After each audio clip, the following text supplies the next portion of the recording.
Life360 Tile Mate Battery Replacement.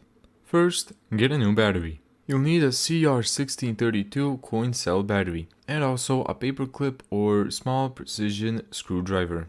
Step 2. Remove the battery door. Press down firmly on the battery door and slide it off. It may require a bit of pressure the first time. Step 3. Replace the battery. Remove the old battery and insert the new CR1632 battery with the positive side facing up. Step 4. Close the battery door.